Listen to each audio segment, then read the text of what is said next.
Alright, welcome back YouTube. This is Juicy, just signing in to give some of y'all some help with a new season coming in. Some of you are newer to it and are just trying to figure out what they're going to put. So I'm going to show you my defense. I'm going to go through it. I'm going to kind of go through some suggestions. Um, as the season progresses, I'm going to talk about a little bit about what you'll see in each room a little bit further than just the basics, right? Because you're going to notice quickly is I'm going to avoid putting Dorm. I'm going to avoid putting APOC on defense um, for this, mainly because those are tunes that as you get higher up, you're going to have to find them on defense, but they're a team in themselves. And so I'm going to avoid putting them on defense for this showing, but as you move up in ranking, you're going to see APOC in one of these rooms. You're going to see Dorm in one of these rooms. Quicksilver probably wouldn't be on here. He'll probably be moved out of 4 or into 4 or somewhere around that. So let's start with the most basic room. So your pressure points. So this is the room that is the least valuable this season, right? It's a nice to have, but it's not going to help you win any fights. It has a minor defense down, which is actually going to help the offense more than the defense. That defense down does not stack with big defense down, so you can do like a Kestrel ult as a Raider and hope that you're going to get both minor defense down and defense down. What happens is the defense down is going to supersede the minor defense down, so you're only going to get defense down. So a lot of the Raiders already do that. As I said, Kestrel, your dad bros, things like that, so you're not going to take advantage of that. Your striker characters, right, so less than 50%, that could be nice. You got your YA, you got your iWatch, you have your Gamma, right? I don't think it's enough to even change my Gamma, my Hulk to a striker. I don't think there's enough value considering that my Hulk is blue 5 and my striker would be blue 4. I think the 20% extra damage all the time is going to be better than the 50% you're going to get when you're below 50%. Um, so that's just showing you how little I think this room is going to matter in this season. Um, and then let's pop on to the next one that's going to be a little more challenging, right? So for one, the thing is just put the biggest team that you plan that's kind of vanilla. So for me, I'm in Masters 2. So I'm at the top. I ranked about 180. So I fluctuate from between the top 100 and the top 200. So up here, I'm going to have to put something bigger than like iWatch or YA or something like that. So put the biggest team you can spare that you're not going to miss on offense. So for me, that's Gamma. Okay. For room 2, okay, Raid Crucible. Uh, this one's very straightforward. The raid teams, right? So you have 4 raid teams, right? You have, well, you technically have 5, but no one counts Bionic Adventures. They're going to be the worst team. What you're going to use, so I think the least valuable or the is going to be Invaders out of the 4 new ones. I think Invaders is going to get steamrolled by Eternals. It's going to get steamrolled by Death Seed. And therefore and then also just Invaders with Kestrel. So if they do the reverse with Kestrel on the team, you're going to lose. You know, so those are like the bottom 2, and then so you have Death Seed, you have Rebirth, and you have Bifrost. Okay, these are the upper 3. These 3 are all what you're really gonna put in here. So let's start with your Death Seed. The reason I'm not gonna say you should put Death Seed in here is because I think Death Seed is gonna be a great team for offense. It's going to be one of your top 5 picks because it works really well in 2. It's going to work really well in 4. So you have it carrying through 2 rooms very consistently. So, and then also number 1, right? Because number 1, you're not going to get a lot of advantage. So you're going to use, so you're either down to really Rebirth or Bifrost. And this comes down to more if you're a spender or if you're a more cheap to fray / free-to-play player, right? So I think Bifrost is the better team. The problem with my Bifrost is I believe my Bifrost is like 600k right now. So sadly, I'm not even going to show it because I know it. My Bifrost is 600k. My Val is 300k of that, right? My Val is all the power, and then the rest of them I barely have unlocked. I mean, so still that team's not an option because when your team is that small, it's 700k. When you have a Death Seed that's going to be 1600, 1500, right? Because you have to make them huge for your your APOC saga, right? So they've already been brought to G17. They've already been blue ISO 5. They're going to kill anything that's sub 1 million. So first off, that's a big thing, is right. So if you're gonna put Rebirth in here, your issue you're gonna run into, right? Like mine, I'm gonna have to bring up U.S. Agent over the weekend. I'm gonna bring him up to G17. I have the gear for it. I just save it. He's not a very influential team member. In the raids itself, I get by just fine in my raids with my Rebirth being this size, with the 4 main ones being G17 and US Agent being 15. Alright, he doesn't do a whole lot. That just shows you the value where you're getting it, right? But I'll bring him up for this week of Crucible. Alright, number 3. You have 2 main teams that you could think of, right? So the main 2 that you're going to think of are going to be iWatch and Nowhere. Okay? Now, the thing about these 2 teams is, because we brought up Wakanda super, super large, Wakanda can kill Nowhere before they get out the gate, if they are bigger than your Nowhere, or if they're bigger than your iWatch, right? Wakanda can't punch up on those teams, but they can definitely punch it down. So be aware of where you're at, right? So I face players that have 1.8, 1.7 million Wakandas. They're going to kill my iWatch. I'd rather keep Nova on offense as an extra buffer to use elsewhere. But keep that in mind, that a Nowhere that it's only going to be 900k and people are running around with 1.5 million Wakandas, they're going to kill Nowhere before they even get a move. Because they spawn with speed up, they're much faster, they do a lot more damage. By the time, you're just going to ignore Nova till you kill the other 4, and then you're going to focus Nova. Nova can't handle the other 5 by himself. So, that being said, if you have a huge Nowhere, I think Nowhere is a great option. I like iWatch because it's going to be an efficiency meta, and iWatch is the king of taking up turns. So I think iWatch is going to stay. I think if you're going to put Nowhere in 3, I think you put iWatch in 1, just to take up extra turns. They're going to be a staple for CC defense for a very long time because of the way their stats are.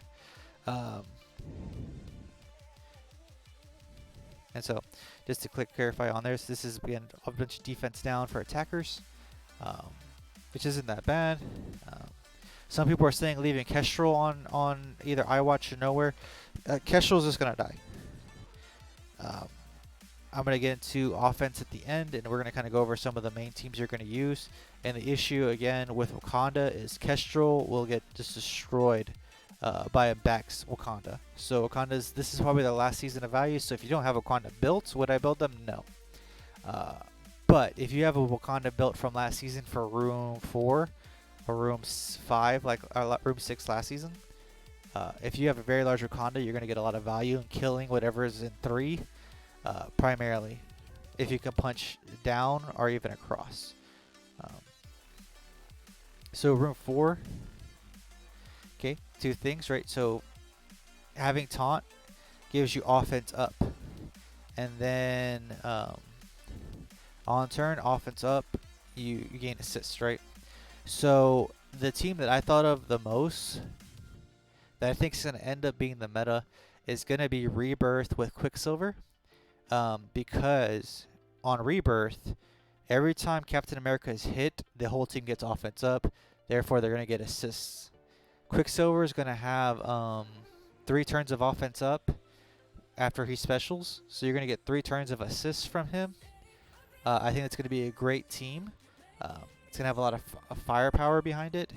And then Captain America is still taunting, so he's going to constantly be giving himself offense up. Which is a nice thing to have, but I think the second part of the assist is that you're going to get a lot of value out of. If you don't have that option, YA is still a great team to put in here. They spawn with offense up. Your Infinity Watch is going to still fit in here very well. You can use your Underworld with Kingpin. The only thing I would warn you about Underworld is the fact that you have a lot of... Underworld, you don't have to worry about Wakanda. You have to worry about Death Seed, right? You spawn with some summons, which are great for certain teams, but they just make them a liability for other teams. So you got your Death Seed, your Wakanda are just going to shred through them, especially with people having to build those teams up more than your your underworld, right? You're required to build your Death Seed bigger than your underworld. As you notice, Death Seed this season is going to be really valuable on offense. So that's why I don't recommend putting them in 2, even though they're probably the stronger of the 3 on defense because they have the least amount of counters. But notice I haven't gotten to offense yet. Okay, for room 5. So you get 2 things, right? So they try to build some theory crafting in this, so you have 2 options. You have things going on with hero mutants, so you have Unlimited, Uncanny, and Astonishing X-Men. Okay, so all of them are going to synergize well together, so you're going to have to think about their passives and how they interact with one another. Okay, and then Spider-Verse count as Tangle Web and Web Warriors. Okay, so the problem with Tangle Web on defense now without the room buffs that they were given is the fact that you can mirror them super quickly. Meaning that you can use Tangle Web with, let's say, Tangle Web with ULX. Tangle Web with Emma is going to kill them right out the gate. Tangle Web, Eternals, Emma, done. You're gonna have a super high efficiency score. You're just gonna blow right past them. So I wouldn't recommend leaving Tangled on defense. You don't have to worry about much as New Warriors going into them because I think New Warriors is gonna go into either 2 or number 6. So you're gonna see a lot more of New Warriors being used in the other rooms. I think that if Deathpool, which we'll get into later, we have some questions about Deathpool, so I'm gonna get into the offense later. Okay, but so that leaves us with Astonishing, Unlimited, and Uncanny, right? So you want to make sure that you have X-Men tunes in here, right? So X Factor, not so great. X Force, not so great either. They're nice to have, but they're not going to really do what you need them to do. Okay, so we're going to think about passives, right? So if you're going to use Unlimited, you're going to leave Unlimited in here. The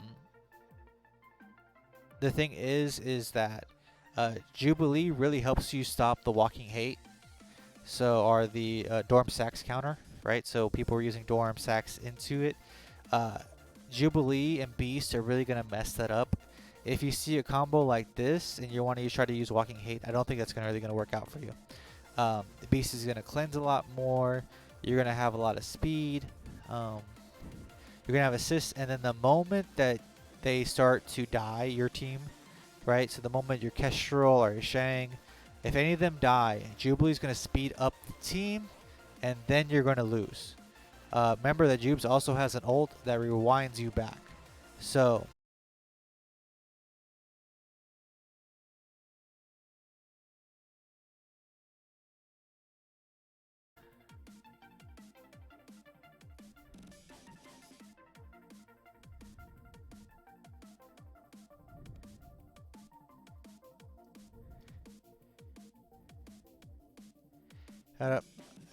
my okay, so we'll check. So I kind of paused there. You go ahead and skip. I didn't hit record, so I'm gonna cut this little section out, but I may not have a chance to because I really want to get this out tonight. So you're gonna if you watch this during the weekend, right when it's most valuable, I'm gonna go ahead and not clip this out. So there's gonna be a little section. I'm gonna put a timestamp just to skip this section, right? Okay. So again, Jubilee's rewind is so just kind of recap. ULX with Jubilee and Beast is probably the strongest combo. I was debating about Dazzler in here for her extra rewinds over Phoenix. I like Phoenix because she gives you 30% extra damage, 30% extra health. I'm not sure if I'm going to leave this team on her because the main thing is I'm worried about is that if you take ULX with Cable, I think you beat this team, right? And the thing about it, ULX on offense, ULX can beat Gamma. ULX can probably beat whatever's in number 2. That's iffy, right? It's a little dangerous, but I think he can still do it. Especially if they leave Death Seed. Death Seed is actually going to probably lose to ULX in 2 because of the way the teams work. They're going to beat Infinity Watch. They're going to beat Nowhere. In 4, they're going to beat Rebirth Quicksilver. They're going to beat Wyatt Quicksilver. So ULX is a master key right now on offense. Um, and I don't know if it's worth. And then also they now can beat um this right here, right? So I you can now beat it. So I'm not sure if I'm gonna leave ULX on defense. Just as an FYI, if you come check in on my streams, I'm gonna start streaming again now that we're in a new season. I'm no longer gonna be bored about it. And just as I said, I think that I'm losing too much firepower, um, not having a ULX in here. And then people are asking what can I use in advantage of that. So you can either do one of two things, right? You can either treat it as a blank room. You can take advantage of the members that are not ULX. So you take these three. You're going to stick in your Wolverine probably and your Beast, right? You got that extra health bar. You got Wolverine hitting a lot harder now. You got a lot of speed. Here's a good example, right? I think this team is too far out of the meta, right? So I'm not sure if I would use it. But if you want to still take advantage of it, right? This power level worries me on my level. I think this will get just destroyed by Wakanda. And then they're just going to move on and they're going to take advantage of that. Or worse, they're going to take in their Eternals. And they're just going to blow this up. So things you can toss in here that, for my level, that I have.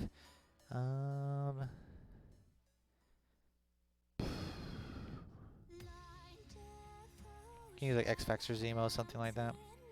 Something to burn teams. So, I think this is the room that's not going to hold up very well, and I don't think there's a lot of value. So this might be another blank room. See, what kills me is the Bifrost. So personally, if I had all my teams maxed out, I would have Bifrost in 2. I would have Rebirth, Gamma. Rebirth, Quicksilver in 4, and then I would probably have YA in 5. And then for 6, I would have Darkhold. I would try to avoid the vanilla. Now that I thought about the way that this plays out and ULX being able to beat them so easily, I would probably swap